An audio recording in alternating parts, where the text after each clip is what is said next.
everyone, welcome to TryDay Friday. I'm Shannon Smith, Concept Designer at Fun Stamper's Journey, and I'm so glad that you're here with me today. We are going to do some coloring with our True Color Fusion ink. We've done some things recently with our Pan Pastels and our Color Burst and our Color Splash pencils, and I thought, you know, we should get right down to the basics. So this will be great, especially if you don't have very many products yet. If you have maybe just a few of our ink pads, this is something you'll be able to do. So let's jump in. I would like to tell you that I have brought my outside voice just in case. I know there was a little bit of an issue with being able to hear me last time. So if you wouldn't mind, go ahead and comment and let me know if you're able to hear. I don't actually see those comments until after, but it still helps me to know. And I will respond to all the comments. Okay, so we're gonna start with this stamp set. Turtley Awesome. It's such a fun stamp set. I just love this little turtle. And we are going to stamp him just in our black licorice ink.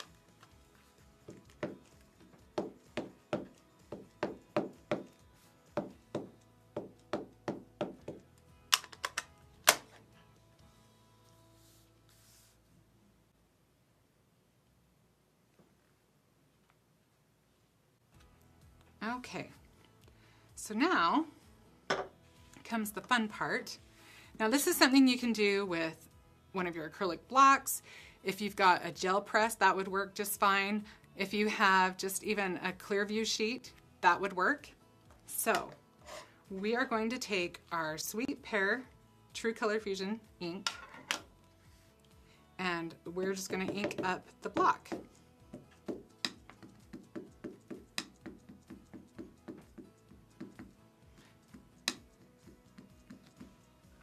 Now, if you have the re-inkers, you could just use some of that. But if you haven't got the re-inkers yet, this is a good way to go. And now, I don't know if you're familiar with this, but this is our blending brush. And most of the time when I've used these, I've had water in them. You can see I've actually labeled this with a little F because I actually put in our Fusion blender. And this, because our inks are a fusion between our dye and our pigment, you need something that's oil-based to be able to blend that. So this is actually full. I'm not sure if you can see. Let's see if I can turn it so you can see how full it is. It's about to, like, right there.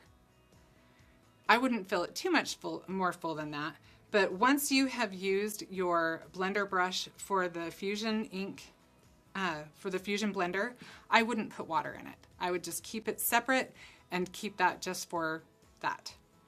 So another tip is also, you're not going to want to squeeze this. You don't need to. Once you have your blender in your blender brush, you might want to squeeze it to start, just to get it into the tip. But to actually color with it, you don't need to squeeze it. So we're going to go ahead and pick up some of this color.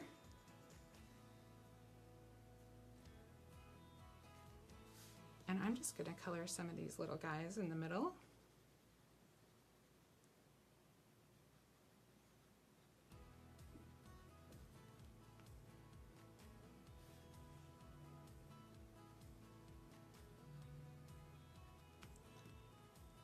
You can see it just works great. Now, one thing I like about this is that I think it colors just a little bit darker than watercolor. And you have just a little bit more control because it's thicker. So it doesn't run quite as much. It does fade a little bit as it dries, so keep that in mind. And we'll just go ahead and do a little bit of our lemongrass.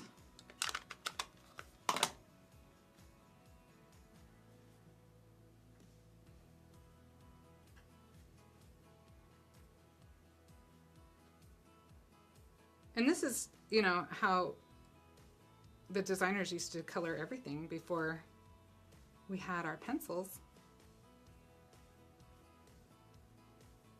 But this is great. If you don't have the pencils yet, this is a good place to start. And we'll just do a little bit of our green olive.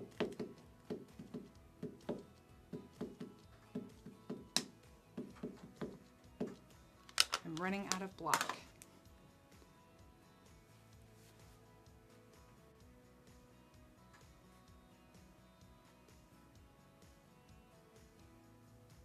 But I think you get the general idea. I mean, really simple, really user-friendly. If you're doing fine details, you're going to want the smallest blender brush, of course. That's super easy. So I'm just going to set that aside for now. And I'm going to show you something you can do with the re-inkers that's really cool. Now everybody kind of has their own system and their own way of purchasing things, but for me, when I buy the ink pad, I just go right ahead and buy the re-inker with it, so I know I have it.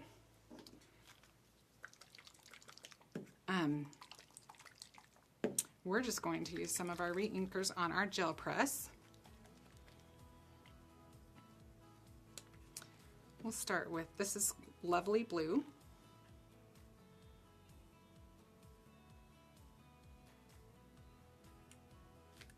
And you do want to shake them up a bit because they are a fusion, like I said before, and you need to shake them up for them to be blended. This is Blue Lagoon.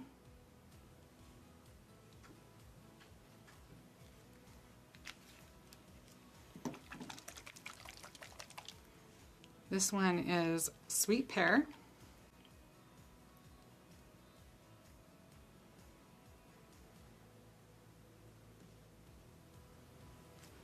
And we've got Pool Pool.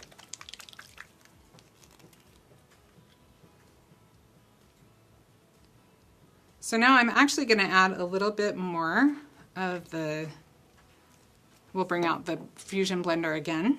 And you really don't need a lot. I'm just going to do maybe 4 drops, I think.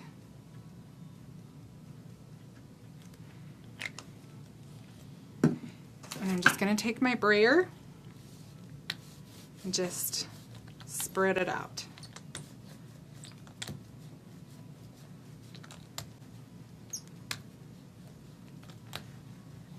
You could do it till it's completely even, but I kind of like to have it not even because we're going to make it look kind of like water.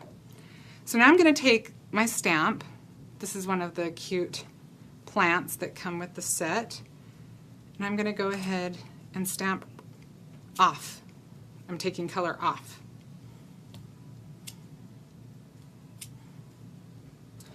And I'll take this guy too. Now we'll go ahead and we'll lift our print.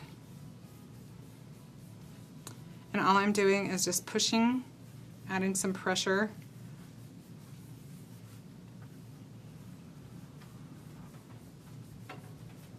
And we'll peel it off and see what we've got.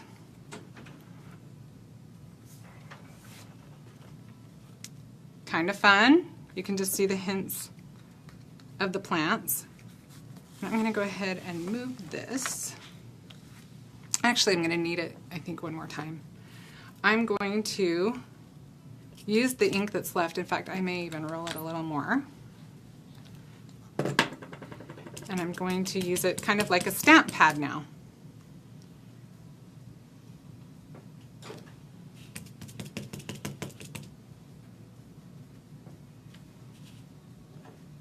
I'll do one more of those.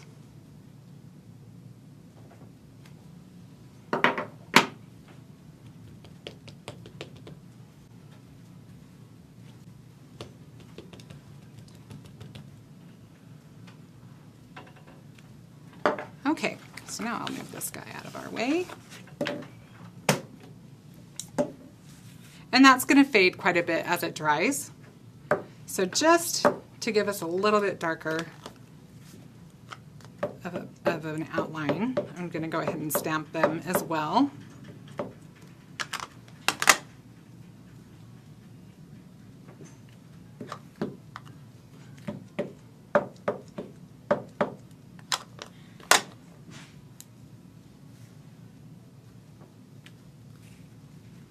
Just finish off with our lemongrass and this other little plant.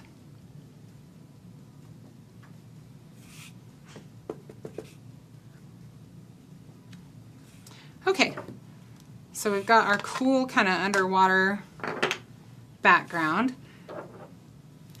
and I'm just going to add some of our silk. Any of you who have watched this before know I love my silk. I gotta have my sparkle silk.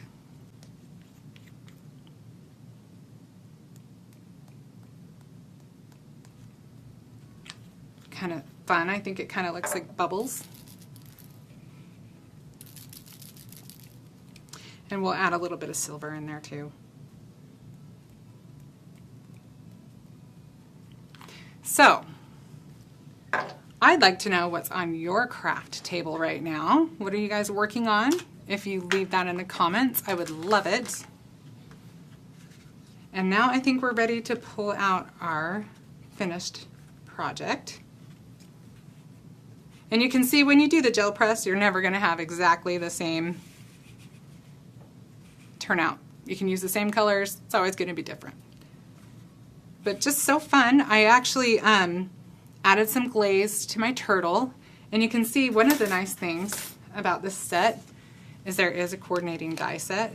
So I did cut out my turtle, and there's actually one for the plant, though I did cut out this little spot here because I wanted to have the turtle kind of coming in and out of that a little bit.